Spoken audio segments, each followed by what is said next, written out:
अस्सलामुअलैकुम। Welcome to my channel cricket review hub. तो आज के रिव्यू में हम थोड़ी सी बात कर लेते हैं। मैं लास्ट रिव्यू की ही बात करूँगी थोड़ी सी।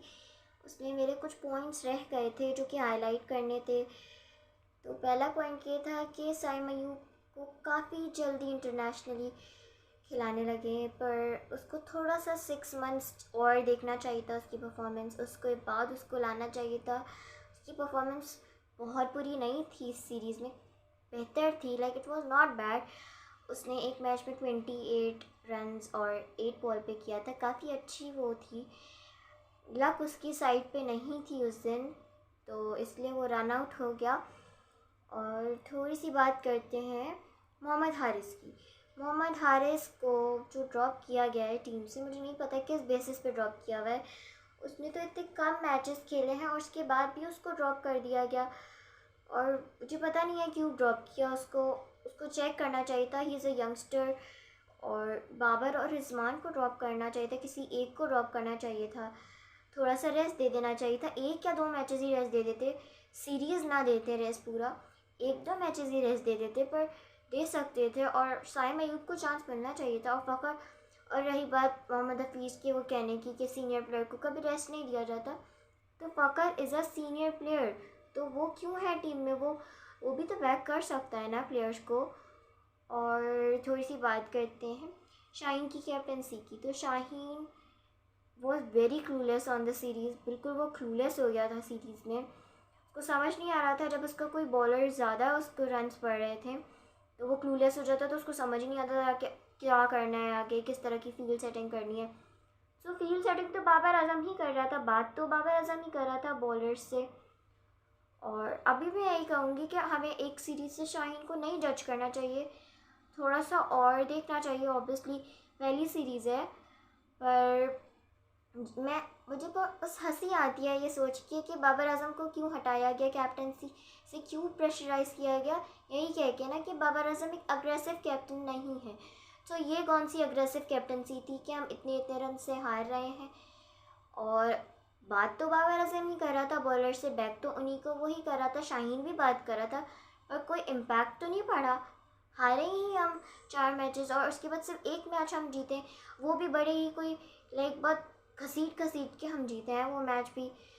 तो मुझे नहीं समझ आया कौन से बेस पे शाहीन को कैप्टनसी मिली, पर ठीक है, हमें और भी उसको चेक करना चाहिए कि क्या पता वो आगे कोई अच्छा कर दे, कुछ जो बेहतर कर दे। और रही बात मैनेजमेंट चेंज होने की, बार बार हमारे यहाँ पता नहीं क्यों 6-6 महीने में मैनेजमेंट पाकिस्तान में इतनी चेंज हो रही है, इतनी ज़्यादा, कि मतलब लाइक एक प्लेयर के दिमाग पे पता नहीं कैसा इम्पैक्ट पड़ता होगा। आप प्लेयर को आदत हो गई एक मैनेजमेंट के साथ, और बार बार वो 6 महीने में मुस्तकिल मैनेजमेंट चेंज हो रही है, प्लेयर के दिमाग पे भी एक अच्छा इम्पैक्ट नहीं पड़ता होगा। हमें कंसिस्टेंट रहना चाहिए एक मैनेजमेंट से, 2-3 साल तक तो एटलीस्ट रहना चाहिए।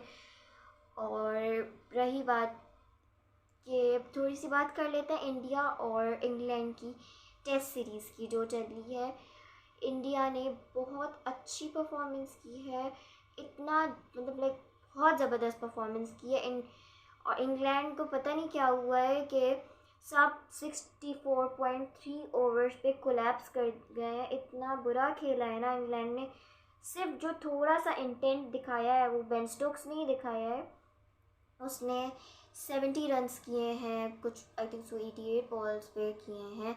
उसी ने सिर्फ इंटेंट दिखाया है, और बाकी तो किसी ने इंटेंट नहीं दिखाया। 15-15 रन, 20-20 रन करके चले गए, और फिर 246 रन्स का टारगेट दिया।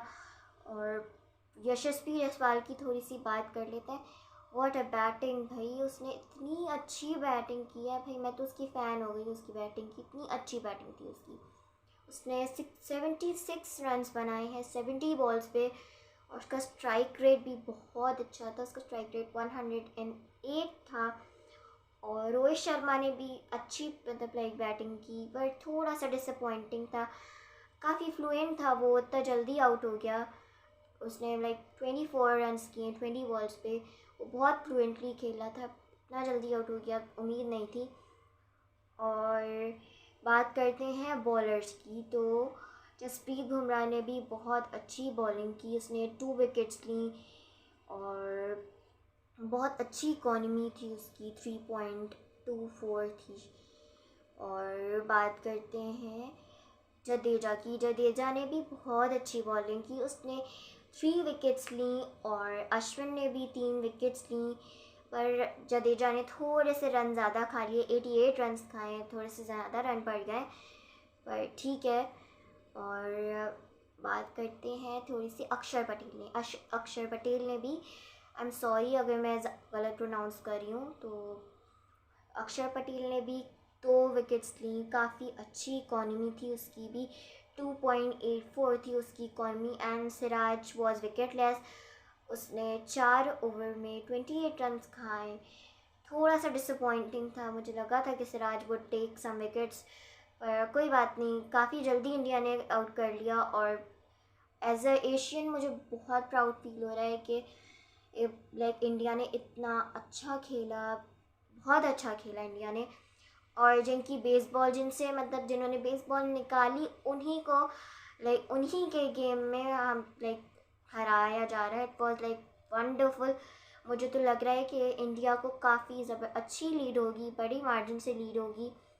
और मुझे नहीं लगता इंग्लैंड के चांसेस हैं कि सीरीज जीतते, पर देखते हैं आगे क्या होगा आगे के डेज़ में, क्योंकि ये टेस्ट मैच है, तो टेस्ट मैच में कुछ भी हो सकता है, कुछ पता नहीं होता कि क्या हो जाए आगे जाके। पर ज़्यादा चांसेस नहीं है कि इंडिया ही जीतेगा, और ड्रॉ होने का तो मुझे नहीं लगता कुछ पॉसिबल लग रहा है।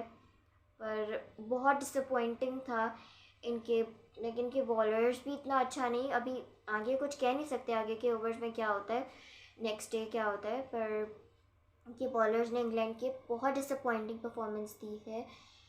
और थैंक यू सो मच। अगर आपको रिव्यू पसंद आया हो तो लाइक कीजिएगा, सब्सक्राइब कीजिएगा और शेयर कीजिएगा, और बेल आइकन को भी क्लिक कीजिएगा।